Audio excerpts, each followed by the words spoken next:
Quiero iniciar, como corresponde, agradeciendo la amable invitación del Instituto Colombro Panameño de Derecho Procesal y particularmente a su presidente, al doctor Abel Zamorano, por su amable invitación. La verdad que para mí es un honor, desde que en su momento, allá hace varios meses, me cursó la invitación, era un sitio insoslayable e insuperable en la agenda para participar en un evento de estas características. ¿De qué se trata lo que vamos a hablar, o por lo menos lo que me corresponde a mí, que yo creo que puede ser de utilidad en la medida en que puedo tener una perspectiva un poco más genérica? El punto es, ¿qué sentido tiene tener un tribunal constitucional dentro de un aparato judicial? ¿Cuál es la razón de ser? ¿Cuáles son los propósitos? ¿Cuáles son las ventajas? ¿Cuáles son las desventajas que tiene un tribunal de estas características? ¿Y por qué voy a hablar, y me atrevo a hablar de una manera tan genérica de este punto? Pues porque por la experiencia que he tenido, me ha correspondido ser invitado por el presidente de República Dominicana a hablar bien de la Corte Constitucional cuando estaban tramitando su reforma sobre el Tribunal Constitucional Dominicano. Lo mismo cuando le correspondió al Tribunal Ecuatoriano. En fin, y he tenido en más de una ocasión este tipo de discusiones, con lo cual por eso me parece de lo más interesante. Hace algún tiempo, cuando yo era presidente de la Corte Constitucional, teníamos un problema y era que llevábamos 15 años en Colombia y estábamos en una cosa que se llamaba el choque de trenes. Y era que la Corte Suprema y la Corte Constitucional todo el tiempo se la pasaban discutiendo sobre si se podía, si no se podía, quién tenía la razón. Entonces coincidió que cuando yo fui presidente era amigo del presidente de la Corte Suprema y del Consejo de Estado. Y entonces nos sentamos y dijimos, ¿qué vamos a hacer? Siempre peleamos, siempre tiene que haber una declaración en contra de la otra Corte y hay una sensación de zozobra en el país. Pues bueno, a alguien se le ocurrió y dijo, bueno, vamos a tomarnos un tinto y vamos a decirle a la prensa que nos vamos a tomar un tinto. Un tinto es un café, no sé si aquí también se utiliza la expresión. Y así fue, avisamos que los tres íbamos a sentarnos a hablar. Nos tomamos un café y hablamos de fútbol, no hablamos de nada de derecho. Y cuando salimos, estamos conversando de la manera más constructiva sobre estos temas. Y enseguida en la opinión pública, las cortes están entendiendo sobre el choque de trenes. Y al final, ¿cuál fue el acuerdo? El acuerdo fue, no vamos a ventilar las discrepancias, que no las vamos a resolver jamás nosotros, en los medios de comunicación. Y el efecto fue revolucionario. A partir de ese momento, otra imagen del trabajo de las Cortes se dio en ese momento. En fin, el doctor Jerónimo no me permite que yo mienta. En los encuentros de jueces, magistrados, tribunales, cortes, salas constitucionales que se han hecho, la discusión al interior de los magistrados de todo el continente sobre si es necesario que hablar de justicia constitucional, de corte constitucional, o debemos dejarla a las Cortes Supremas, con todas las disputas que eso ha supuesto. En fin, ¿qué justifica? ¿Cuáles son los propósitos de crear o para crear un tribunal constitucional? Reflexionemos sobre esa pregunta. Es decir, ¿para qué van ustedes a utilizar, van a construir un tribunal constitucional en un momento dado? Pues digamos, las causas o las motivaciones pueden ser de distinto orden. Una primera es de carácter técnico, conocimiento especializado del derecho constitucional. Resulta que las leyes requieren una técnica de interpretación, de aplicación, una comprensión sobre cuándo debe ser válida o no válida una ley, el control de constitucionalidad, que no lo debe hacer un civilista o que no lo debe hacer un laboralista, sino que tenga una persona que tenga ese tipo de conocimientos de hermenéutica jurídica y de conocimiento de los elementos políticos esenciales para darle validez a la ley. Ese es un elemento de seguridad jurídica y también, ¿por qué no decirlo?, de sensibilidad política de los jueces al momento de realizar. Se requiere una competencia técnica especializada que no es propia del resto de juristas y por eso se crea un tribunal especializado. Una motivación, puede ser. Segunda, las Cortes Constitucional o el Tribunal Constitucional se justifica con un mecanismo de control efectivo al Ejecutivo y al Parlamento en un sistema en donde hay una profunda falta de confianza de la sociedad en la clase política, en los órganos representativos de la voluntad popular, nada menos ni nada más. Es decir, como no creemos que estén haciéndolo bien en el legislador, los órganos representativos de la voluntad popular, busquemos unos jueces, unos aristócratas que tengan la capacidad de decir cuándo se equivoca al Congreso, para que legislen en bien, en pro de los ideales establecidos en la Constitución. El interés general expresado en la Constitución debe ser encauzado a través de las sentencias de constitucionalidad para evitar que las leyes se desvíen del camino adecuado. Es un problema muy interesante. Los tribunales constitucionales surgen en Europa precisamente como un mecanismo para tratar de evitar los abusos o los excesos de los sistemas democráticos. ¿Dónde se crearon los tribunales constitucionales? En Alemania, en Italia y mucho tiempo después en España y en Portugal. En los países en donde la democracia, los partidos políticos abusaron, desconocieron los derechos de las minorías, allí se hizo necesario buscar un mecanismo para evitar, para colocarle límites a las leyes, a los representantes del pueblo. Ese origen, esa profunda desconfianza en los intereses democráticos que tengan los partidos políticos, dio lugar a los tribunales constitucionales. Donde hay mala salud democrática, hay tribunales constitucionales. A mayores problemas de legitimidad democrática, mayor intensidad de la medicina, de la justicia constitucional. En nuestro contexto, cuando traemos los tribunales constitucionales, no tenemos solamente problemas de legitimidad democrática y desconfianza en el Congreso, sino además hay una historia de abusos propios de los sistemas presidencialistas latinoamericanos. Entonces, en el continente es tierra abonada, nuestro entorno es tierra abonada para la creación de este tipo de tribunales. Por eso tenemos tribunales constitucionales en Guatemala, se está proponiendo en México, tenemos tribunales en Honduras, tenemos salas constitucionales en El Salvador, en Costa Rica, tenemos aquí la discusión en este momento, en Colombia tenemos corte, en Venezuela tenemos corte, en Ecuador también existe corte, en Chile existe, aunque con unas peculiaridades diferentes. Entonces, está abonado para que se den ese tipo de circunstancias. También se hacen los tribunales constitucionales como expresión de las disputas de poder al interior del Estado. En República Dominicana, ¿qué pasaba? En República Dominicana tenían una Corte Suprema que era Consejo Superior de la Judicatura, que era oficina de registro de bienes inmuebles, administraba la rama judicial en toda su magnitud, mejor dicho, tenía un poder impresionante. El presidente de la Corte Suprema tenía, ¿cuántos años? 20 años, mucho más de 20 años, ejerciendo el poder. Un día llegó el presidente y dijo, vamos a tratar de reducir las competencias y las atribuciones de poder que tiene la Corte Suprema, y se creó la figura de la Corte Constitucional, y además de eso creó un Consejo Superior de la Judicatura. Lo mismo en Colombia, existía una Corte Suprema de Justicia poderosísima y el Consejo de Estado, y se creó Consejo Superior de la Judicatura y se creó la Corte Constitucional. Es una lógica dentro del control de poder. Cuando tiene mucho poder un órgano judicial, pues intenta buscarle límites, y uno de esos límites es dividirlo. También es una de las dinámicas que se puedan dar dentro de este tipo de circunstancias. Entonces, el déficit de legitimidad democrática, el equilibrio de poderes, son algunos de los motivos por los cuales se hace un tribunal constitucional. Y existe otro que no lo podemos perder de vista, que es parte de las complejidades que tiene nuestro entorno. También los tribunales constitucionales se utilizan como instrumento para hacer efectivos distintos proyectos políticos. Cuando uno hace una constitución, crea un diseño institucional, unos criterios teleológicos, unos derechos fundamentales, pues uno quiere que se cumpla, la idea de Estado que se cumpla, y la Corte Constitucional tiene como propósito hacer que el proyecto político que está íncito en la Constitución se haga efectivo.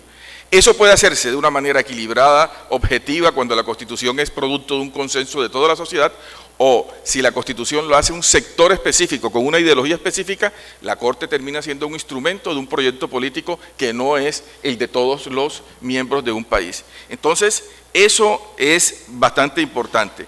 Se cambia, la integración de la Corte Constitucional es determinante para determinar para que el proyecto político que está en la Constitución se haga efectivo.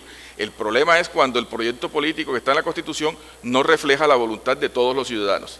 Es también un tema de la mayor importancia en nuestro contexto. Muy bien, entonces por eso se crea un tribunal constitucional. ¿Qué consecuencias, qué efectos produce la creación de un tribunal constitucional, por lo menos en lo que hemos tenido en nuestro entorno latinoamericano?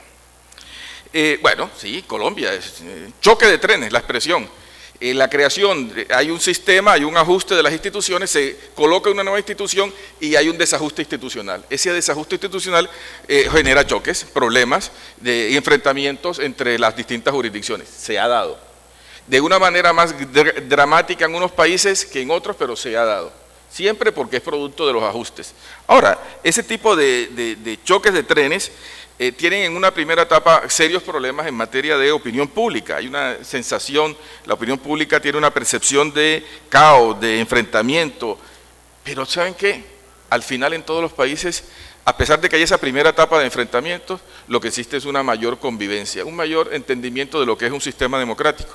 Un sistema democrático no es aquel en el cual todo el mundo está de acuerdo, sino en el cual existen los cauces para llegar a una solución. En un sistema judicial no se trata de que todos los jueces piensen lo mismo, sino que al final existe un sistema que permita que se reconduzca a unidad cualquier tipo de discrepancias. Al final se vuelve uno más democrático y pluralista a pesar de esa primera etapa de este tipo de procesos. En materia de consecuencias, también hay un aspecto que es muy importante y es que todo tribunal constitucional, todos los tribunales constitucionales cuando empiezan tienen una etapa de progresismo, de garantías.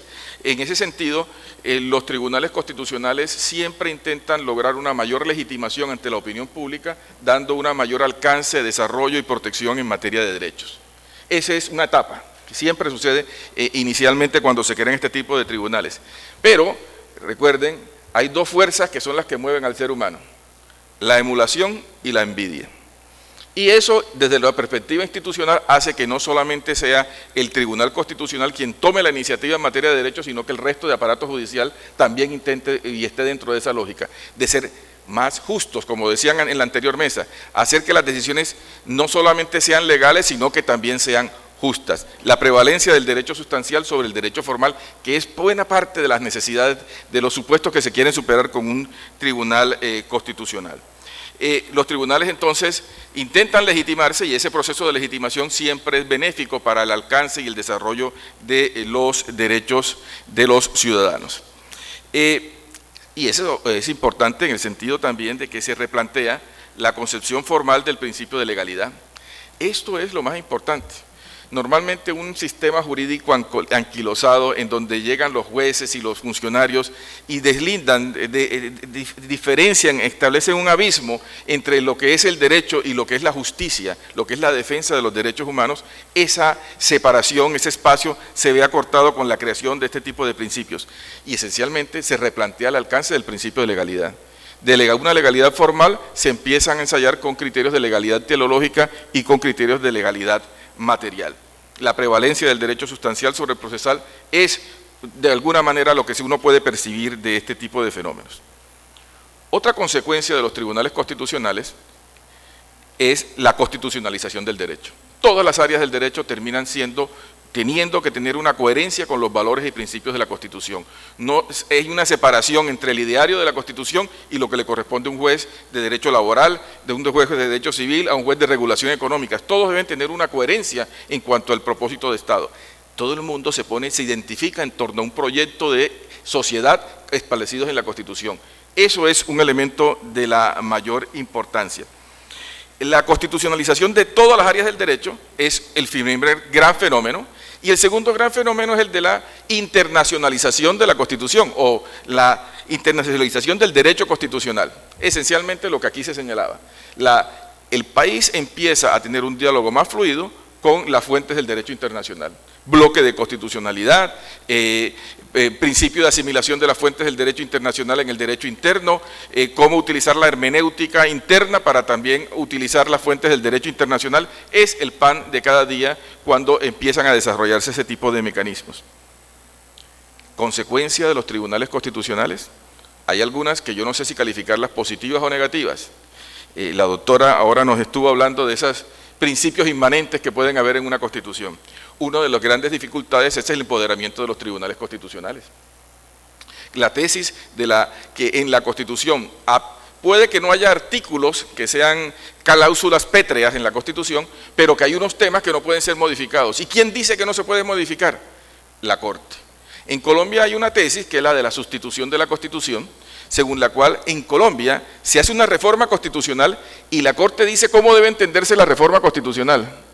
En Colombia se dice qué se puede reformar y qué no se puede reformar en la Constitución. Imagínense hasta dónde ha llegado el poder de la Corte, hasta qué punto termina un sistema democrático convirtiéndose en un sistema aristocrático. Son parte de los riesgos que tiene un poder tan grande como lo puede generar un tribunal constitucional.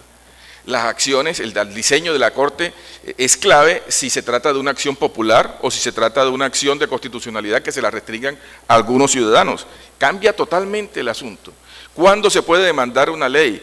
Los problemas de la constitucionalidad sobreviniente son esenciales para evitar un problema de inseguridad jurídica. ¿Qué pasa con el anterior régimen respecto de la Constitución actual? ¿Qué de las leyes anteriores se pueden demandar y cuáles no? Esos son parte de los fenómenos que se tienen que tener, debemos tener mucho cuidado. Y por no decir nada del amparo.